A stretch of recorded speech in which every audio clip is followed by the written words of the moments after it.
Business owners of million-dollar properties living in mansions behind on their property taxes. Tonight, 2 News investigator Marla Carter exposes who owes the most and asks them why they're not paying. Marla?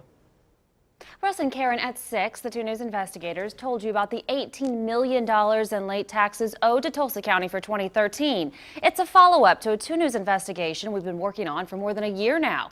Turns out those who owed the most for 2013 also owed big in 2012. And we're trying to get in touch with Pastor Tim Remy. We're at a Brookside church looking for this man, Tim Remy. Tim and his family own Remy Enterprises. What brought us here started here. For the second year, the 2 News investigators poured over the 19,000 properties behind on their property taxes. 3 delinquent owers stood out.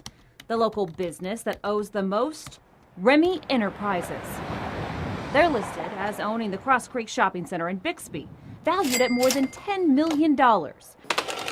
But this year, Remy Enterprises hasn't paid its taxes, owing $113,000. But that's just 2013.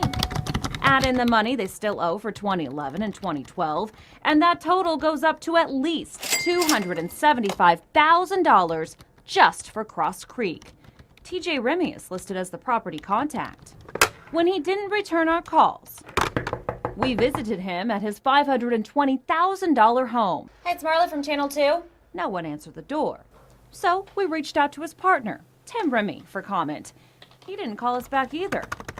But we did find him listed as the interim pastor at a Brookside church and had a conversation with church staff through the outside speaker system. Tim Remy's not a pastor here. Oh, he's not. Okay, what is his position here? He's not on staff here. He's not on staff. No. Oh, on your website it says he is. The senior pastor at the church told us Remy is not an interim pastor, like the website said. Rather, he's a worship leader. And despite having a voicemail box at the church and a photo on the website, the senior pastor said Remy doesn't work there much. Oh, and his online title changed 90 minutes after our visit. Again, to worship leader from interim pastor. We reached out to the Remy family attorney. They did not want to comment at this time. Next on the list, the number 1 person who owes the most, a familiar face, Lori Parsons. Last year, our investigation revealed Parsons as the top person who was behind in property taxes for 2012. Turns out she's topping the list again, owing $32,000 for 2013 taxes on this $2 million home, complete with monogram swimming pool. Plus, she still owes for 2012. She just pleaded guilty in federal court to conspiracy, accused of using federal dollars on a construction project for her personal benefit.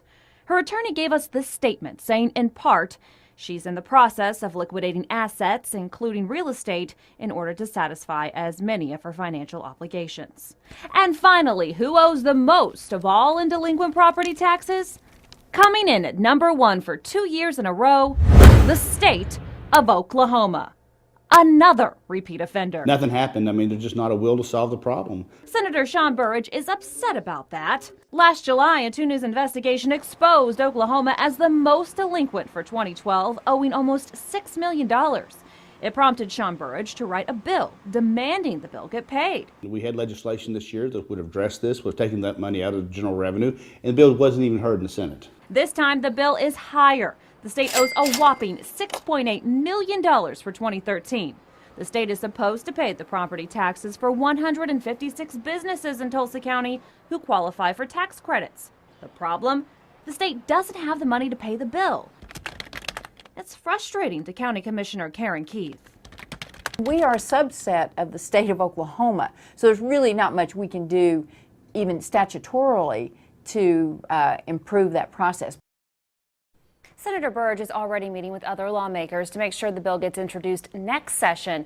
He says there's a slim chance it could get heard before the end of this session, but it's unlikely. Russ and Karen.